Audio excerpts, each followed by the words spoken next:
Good evening. I'm Father Alexander. Welcome to St. Peter's Hove, and welcome to chapter 1 of the prophet Jeremiah. Now, as we start off with Jeremiah, the opening chapter is about Jeremiah's vocation. It calls to mind those famous words of Cardinal Newman, which I'm going to try and read to you right now. Here we go. God has created me to do him some definite service. He has committed some work to me which he's not committed to another. I have my mission. I may never know it in this life, but I shall be told it in the next. I have a part in a great work. I am a link in a chain, a bond of connection between persons. He's not created me for naught. I shall do good. I shall do his work. I shall be an angel of peace, a preacher of truth in my own place, while not intending it, if I do but keep his commandments and serve him in my calling. Now, I hope you got all that. Let me just go back to the camera. Here we are. Um, I think Cardinal Newman says something there which is said very eloquently, much more eloquently than I can say it. Each one of us has got a specific mission from God, which is given to me, but not to somebody else. In other words, I am an essential part of God's plan. If I fell under a bus or if I'd never come into existence, there is something that I am meant to do, which would not therefore get done. Pope Benedict XVI had a similar saying. He said, "We're not the result of some random accident of evolution. Each one of us is the product of a discrete single thought of God." So God knows each one of us, God chooses each one of us, and God chooses each one of us for a particular task. Now, I have a funny feeling that Newman and Pope Benedict XVI were both, although they may not have been aware of it at the time, were both contemplating the first chapter of Jeremiah. And those famous quotes are a fruit of their meditation on Jeremiah. The important bit of the first chapter of Jeremiah is this: "The word of the Lord came to me, saying, Before I formed you in the womb, I knew you. Before you came to birth, I consecrated you. I appointed you as prophet to the nations."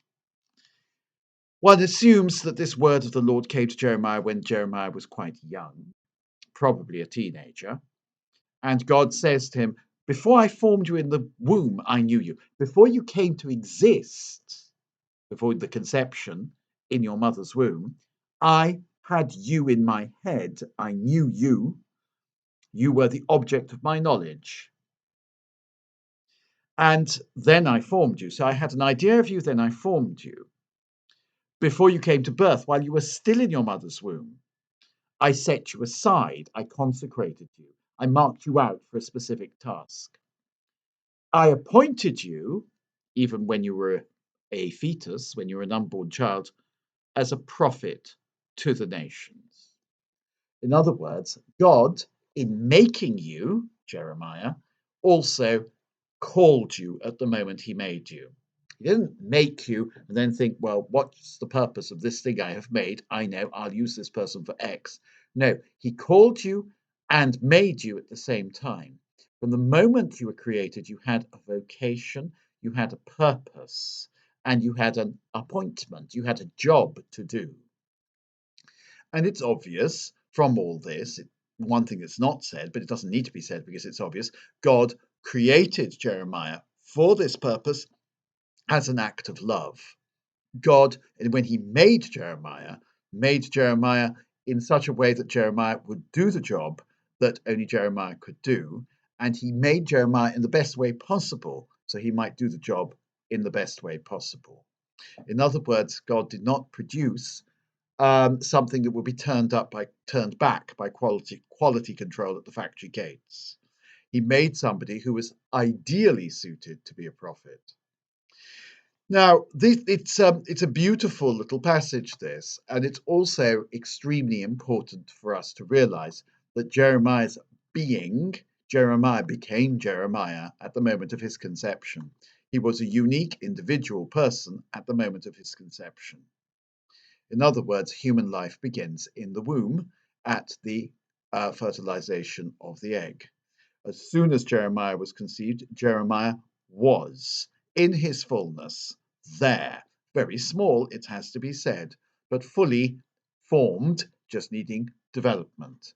He didn't need anything else. He was already, he had his unique DNA and all that, and he had his spiritual DNA as well. When a child is born, naturally, one hopes that that child will do well. And indeed, that hope is a sort of part of our faith, isn't it? We think this, let this child do well. This child has been sent into the world by God. This child, therefore, if he or she responds to God, will fulfill the will of God in the world. And therefore, this child adds to the happiness of the world. And Jesus says somewhere in the gospel, said a woman, when she gives birth, rejoices that another man has come into the world. We too should rejoice whenever somebody has a baby. We should rejoice when anybody realizes that they are about to have a baby or going to have a baby, and when they realize they're pregnant. When you realize that you've conceived, you say, I'm going to have a baby. You don't say, I am having a baby. There is a baby. A baby is present. And therefore, one looks forward with joyful expectation to the day of the birth and to the fact that the child is going to add to the world. But Jeremiah replies to the Lord, a bit like the Blessed Virgin Mary replies to the Lord, but how can this be since I'm a virgin? And in other words, but God, are you sure you've really worked this out? And he says, Lord, I do not know how to speak, which is exactly what Moses said to the Lord, if you remember. And Moses was provided with a spokesman, namely his brother Aaron. I am only a child, says Jeremiah. I'm far too young for this. And which, of course, brings to mind immediately those great saints who were not children, but certainly very young. Well, naturally, there were some who were, by today's standards, children, namely St. Agatha, St. Agnes, and all those St. Tarcisius, all those teenage martyrs of the church in the Roman Empire. They were children, and yet they were able to witness with their blood to the Lord. And one of the great things about Christianity is it never said, oh, children, shut up, wait till you grow up. It said, no, you're a child, you can be fully a Christian too, from an early age.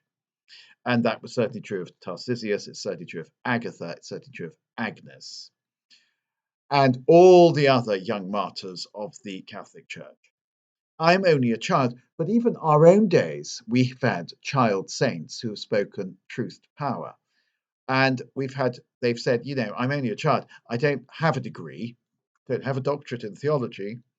I don't have much education. I don't have any social standing. But, I can still contribute to the church and I can still proclaim the word of God.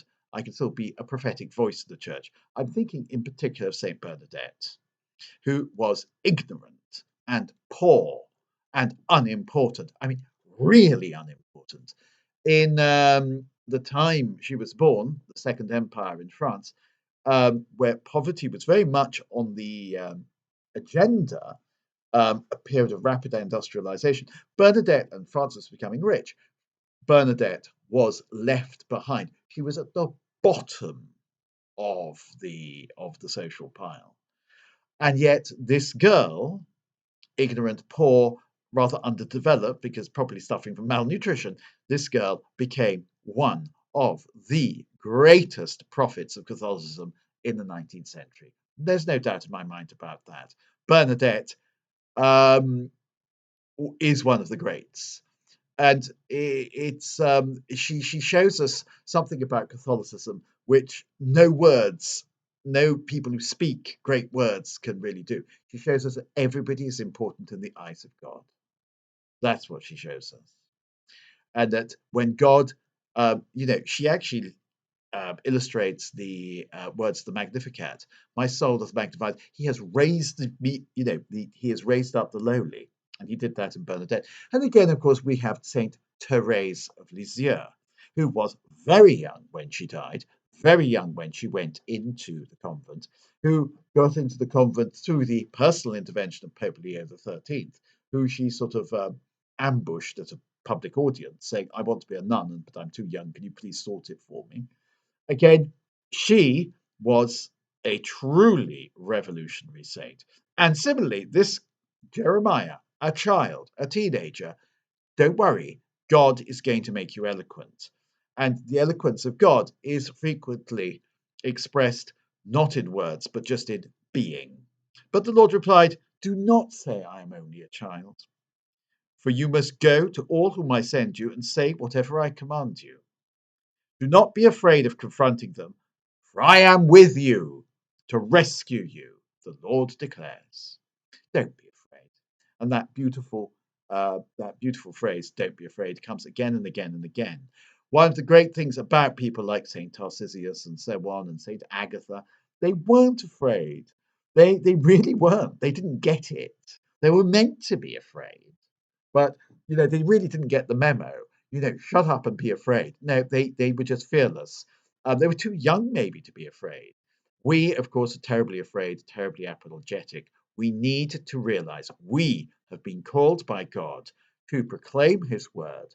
All of us, we're all meant to be prophets. We're all called by God to proclaim his word, and we're meant to be fearless.